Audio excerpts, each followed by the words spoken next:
Be sure to share, like, subscribe, and comment down below. Georgia Lieutenant Governor Cagle on cutting Delta's tax break. Democrat governors of other states invite airline to relocate its headquarters amid dispute with Georgia over the NRA break. My next guest leading the charge and telling Delta Airlines enough is enough over its stance on the NRA, backing away from the NRA, that is Delta. The Republican Lieutenant Governor of Georgia, Cagle, with us right now. Governor, very good to have you. You led this charge to stop this tax incentive that Delta and other airlines use in Georgia because it is separating itself from the NRA. Now, the head of Delta is saying he won't be bullied. Are you trying to bully him? Well, first of all, Neil, it's great to be with you, and I think it's important to note that actually they did not have a tax cut. They were asking for a jet fuel exemption that would move to zero on paying any tax on jet fuel. That was in the context of a larger tax bill that we were moving I understand that, but you were legislature. taking it away from them because of this NRA stance, right? No, Neil, they didn't have the tax cut. No, I understand that, sir. I'm just saying that they wanted it, they didn't get it because of this position on the NRA, correct? That is correct. Is that right to do? You think it is. Others say it's a slippery slope and you're going to chase them right out of your state. And if the governor of this state, New York, where I am now, has his way, he'll try to woo them here. Well, I mean, I think you would agree that capitalism is less about social policy and more about fiscal policy. And I think the fiscal policy for Delta is very strong here in our state. We're the number one state to do business in. When you look at our low-tax environment, you also look at the cost of living, the tort system, along with our world-class workforce. We're in a great position, and Delta's in a wonderful position to continue to make record profits. The issue here was that there were many individuals that were already concerned about giving a special tax cut to Delta, and then when they weighed in on the boycott, that really was obviously, I think, the issue that came to the forefront. And honestly, conservatives are getting tired of being kicked around, and I'm one of those. But, and you know, I think Governor, if you think about it, remember the back. time of the transgender debate going on in North Carolina? A lot of groups were penalizing North Carolina and states that supported that move that North Carolina did, saying that it essentially went too far. There was a lot of back and forth on this, but a lot of conservative groups were united, and a lot of conservative politicians were united that punishing North Carolina went too far. Yet you are punishing Delta for taking this tact, and I'm wondering if that is hypocritical.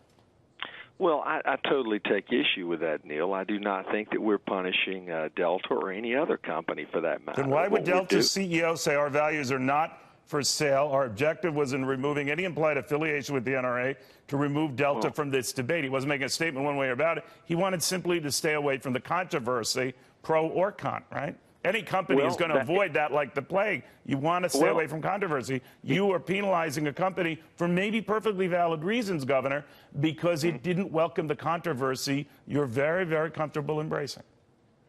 Well, absolutely, and they had a choice to make, and I'm not telling them that they can't make that choice. I'm just simply saying that obviously if Delta, wanted to weigh in after they already negotiated a benefit for the convention of NRA, which they did on a national boycott, I find that wrong because that flies in the face of conservative values that we believe in. Had they treated everyone equally and said we're suspending all of our benefits that we have negotiated, that would have been one thing. Now, for Delta, they have come forward along with Ed Bastian, the CEO, and said we are very pro Second Amendment, and I think that that's a step in the right direction. And let me be very clear, Delta is part of our family in Georgia, and so I have had a long record of supporting and helping Delta. Back when they went through the bankruptcy, I was there in the legislature to actually do away with this jet fuel to help them financially get back.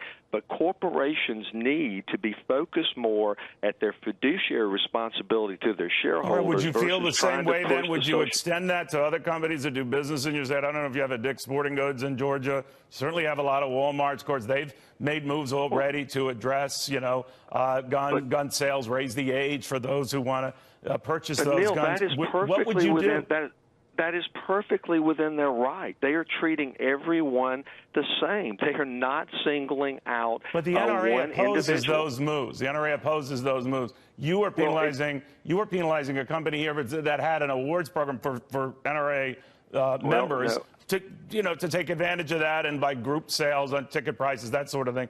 And again, a lot of people look at this. Let their customers decide. Their investors decide whether that is a good or a bad move, and we'll see it prove out in their business. You've added another element, the strong arm of the state government, in this case, if they don't toe a line, right? Well, I mean, you're right. I basically, have been very supportive of Delta and will continue to be supportive of Delta. So what if I'm a company, sir, that wants to do, you're running for governor, and you get to be governor, and then I hear that a lot of companies think, you know what, I might want to set up shop in Atlanta or Georgia in general. And now I don't know because, the political winds there could be very, very fickle, and I might not get the treatment I want or the sort of government-free, laissez-faire environment I want. Well, I might choose some other states. That's a false narrative, a total false narrative. When you look at the Fortune 500 companies we have in our state, you look at the fact that we are the capital of the South. No one really compares to who we are. And people and companies make decisions based on financial reasons, okay? And we're not being punitive, nor will we be punitive. What would you say if Delta said we're leaving?